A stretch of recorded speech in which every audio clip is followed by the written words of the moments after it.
1910년 일본은 대한제국을 식민지로 만들었습니다.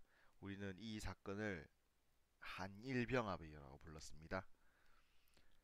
1910년 식민지가 된 조선은 1945년 독립을 맞이하게 됩니다. 이렇게 총 35년 동안 일본의 지배를 받았던 시기를 우리는 일제 강점기라고 부릅니다. 이 일제 강점기는 총 3단계로 나눠지는데요. 1번 문화통치, 2번 문화통치, 3번 민족말살통치입니다. 자, 지금부터 1910년대에 실시되었던 무단 통치에 대해서 한번 알아보도록 하겠습니다. 무단 통치, 힘으로 지배하는 통치 방식을 말합니다. 1910년 조선을 식민지로 만든 일본인들은 조선인들이 자신들에게 반항하지 않도록 하기 위해서 강력한 힘에 의한 통치, 강력한 공포에 의한 통치를 실시하려고 합니다. 이 문화 통치의 내용을 저는 다시 두 가지로 나눠서 얘기를 해볼 텐데요. 첫 번째, 일본의 통치 방식. 두 번째, 일본의 경제 침략 방식입니다. 두 가지로 나눠서 볼게요. 1910년 한국을 식민지로 삼은 일본은 한국을 지배하기 위한 최고 통치 기구로 조선총독부라는 기구를 설치합니다. 이 조선총독부에 파견되었던 수많은 일본인 지배자들 중에서 최고의 직책을 가졌던 사람을 조선 총독이라고 부릅니다. 그런데 이 조선 총독들, 여러 조선 총독들이 식민지 조선을 지배했었는데 모든 조선 총독들에게는 한 가지 공통점이 있었습니다. 바로 해군, 육군 등 군인 출신들이었다는 것이죠. 조선 총독부는 조선인들을 힘으로 공포로 지배하기 위한 여러 가지 제도들, 시스템들을 갖추어 나가는데 그 중에 가장 대표적이었던 제도가 바로 헌병, 경찰 제도입니다. 자, 이 헌병이라는 단어에 대해서 조금 알아봐야 할 것 같은데요. 우리가 군대를 갑니다. 군대를 가면은 그 군대 내에서도 병사들이 지켜야 될 여러 가지 규칙, 따라야 될 여러 가지 질서들이 있을 겁니다. 그런데 이 군대 내에서 규칙이나 질서를 어기는 사람들을 이제 따로 이제 감시하고 감독하고 처벌하는 군인들이 따로 있습니다. 말하자면 군대 내 경찰과도 같은 것이죠. 이 군대 내 경찰을 우리는 헌병이라고 부르는데 일본인들은 조선인들을 통치하기 위해서 헌병들을 경찰로 이용했습니다. 그러면 이 헌병들이 경찰 노릇을 하면서 조선인들을 통치하고 다스리고 지배할 때 과연 공정하게 법을 적용했을까요?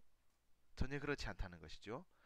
조선인들에게만 차별적으로 실시되었던 여러 가지 나쁜 법들이 있었는데 그 중에 가장 대표적인 법이 조선 태영령이었습니다.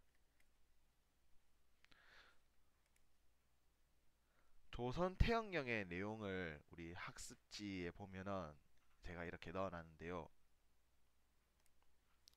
태영, 엉덩이를 때리는 벌입니다. 뭐 잘못을 한 사람은 뭐 엉덩이를 때리는 벌, 태형에 처할 수 있다라고 하는데 이제 중요한 핵심 포인트는 제일 아랫줄에 13조 부분이죠. 본령은 조선인에 한하여 적용한다. 조선인에 한하여 적용한다. 조선인만 엉덩이를 때린다는 것이죠. 이에 무단 통치 시기 조선인들을 공포로 몰아넣기 위해서 헌병들을 경찰로 사용하고, 이 헌병들은 빡빡한 군대식 규칙을 조선인들에게 적용시키면서 이 법의 적용마저도 차별적으로 실시했던 것이죠. 그 대표적인 것이 조선인들만 엉덩이를 때렸던 조선 태형령입니다. 사진 하나 더 볼게요. 학습지 앞바닥에 있습니다.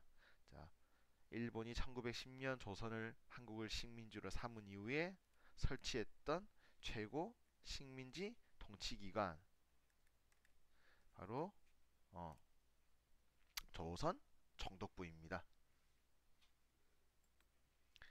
예, 지금까지 일본인들이 조선인들을 통치하는 여러 가지 방식, 그리고 그 제도에 대해서 알아보았습니다. 그렇다면 지금부터는 1910년대 무단 통치 시기에 실시되었던 여러 가지 경제 침략의 모습에 대해서 알아보도록 하겠습니다. 무단 통치 시기에 실시되었던 경제 침략의 모습은 다시 두 가지로 구별해서 볼 수가 있는데요. 우선 첫 번째 내용, 토지 조사 사업이 되겠습니다. 토지, 우리말로 표현하면은 땅입니다. 일본은 이렇게 말했습니다. 자, 너희 조선인들이 세금을 공평하게 낼 수 있도록, 그리고 너희 조선인들이 가지고 있는 땅의 소유권을 확실하게 우리가 인정해 줄 수 있도록 전국적인 땅 조사 사업을 실시하겠다고 발표를 합니다. 이것이 바로 토지 조사 사업이지요. 그래서 토지 조사 사업의 진행에는 몇 가지 원칙이 있습니다. 그 원칙들 중에서 가장 대표적인 원칙, 땅을 가진 농민들이, 땅을 가지고 있는 조선 농민이 직접 신고하면은, 신고된 이 땅에 대해서 조선 총독부가 사람들을 보내서 조사를 한 이후에 땅의 주인으로 인정해 주겠다라고 하는 것이었죠. 네, 맞습니다. 공식적으로는 직접 신고하면 토지 소유권을 인정해 주겠다라는 것이었는데, 진행되는 과정에서 몇 가지 문제점이 생깁니다. 우선 첫째, 조선 총독부가 땅을 신고해야 된다라는 이 자체를 홍보를 안 합니다. 그러니까 조선 사람들은 내가 땅을 신고해야 된다라는 그 사실조차 몰랐던 것이죠. 둘째, 땅 신고해야 된다는 건 압니다. 근데 신고 기간이 너무 짧았던 것이죠. 그래서 신고해야 되는데 신고 날짜를 놓칩니다. 혹은 조선 농민들 중에서 일본인들에게 반감을 가졌던, 일본인들이 마음에 들지 않았던 사람들은 일부러 안 하기도 합니다. 자, 이렇게 토지조사 사업이 진행됩니다. 그 결과 어떤 일이 일어났을까요? 대부분의 조선인들이 가지고 있는 땅은 신고가 안 됩니다.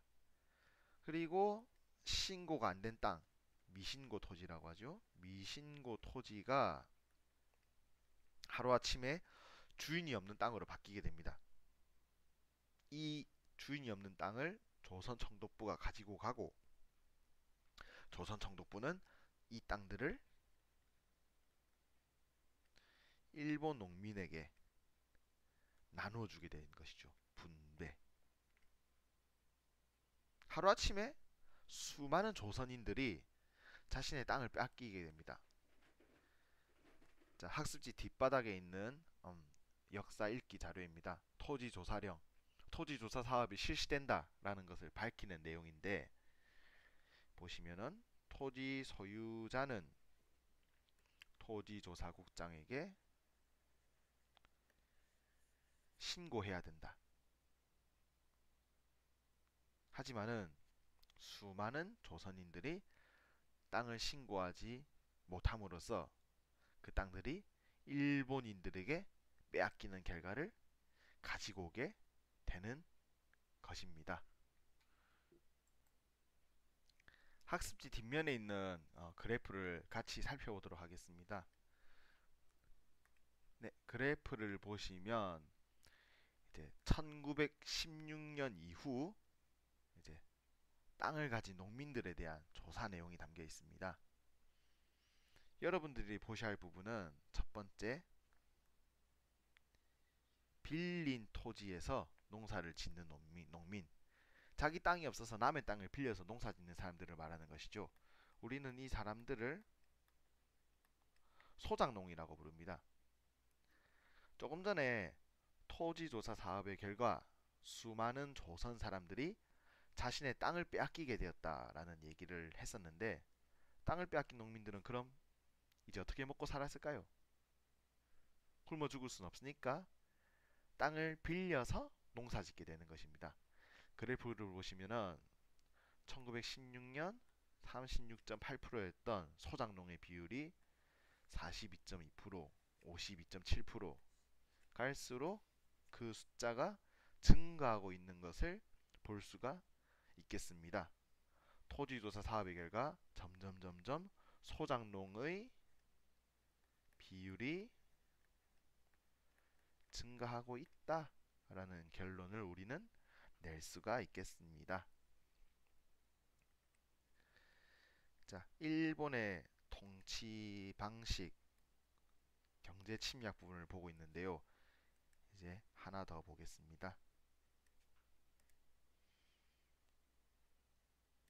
1910년대 무단 통치 시기 일본은 회사령이라는 법을 발표합니다. 그 내용을 함께 살펴보신다면 학습지 뒷바닥에 있습니다. 가장 핵심 포인트는 1조입니다. 회사의 설립은 조선 총독의 허가를 받아야 된다. 허가. 회사를 만들려면은 허락을 해야 된다는 것이죠. 자, 똑같이 한국인과 일본인이 회사를 만들고 싶다고 문서를 작성해서 조선 총독에게 제출합니다. 똑같은 회사라면 똑같은 조건이라면 조선 총독은 과연 누구에게 허락을 해줬을까? 네, 한국인 대신에 당연히 일본인들에게만 회사를 만들 수 있도록 허가를 내렸겠지요. 그 결과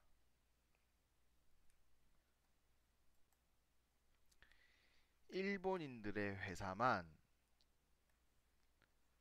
급속도로 성장하게 되고 한국인들은 회사를 세울 기회 자체를 가지지 못하게 되는 것입니다. 회사를 세우기 위해서는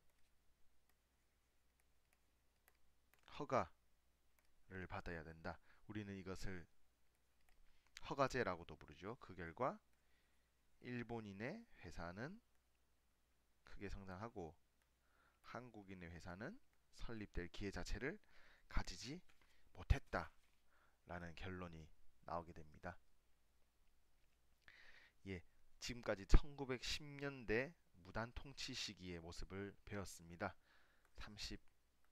31번 학습지의 내용이었죠.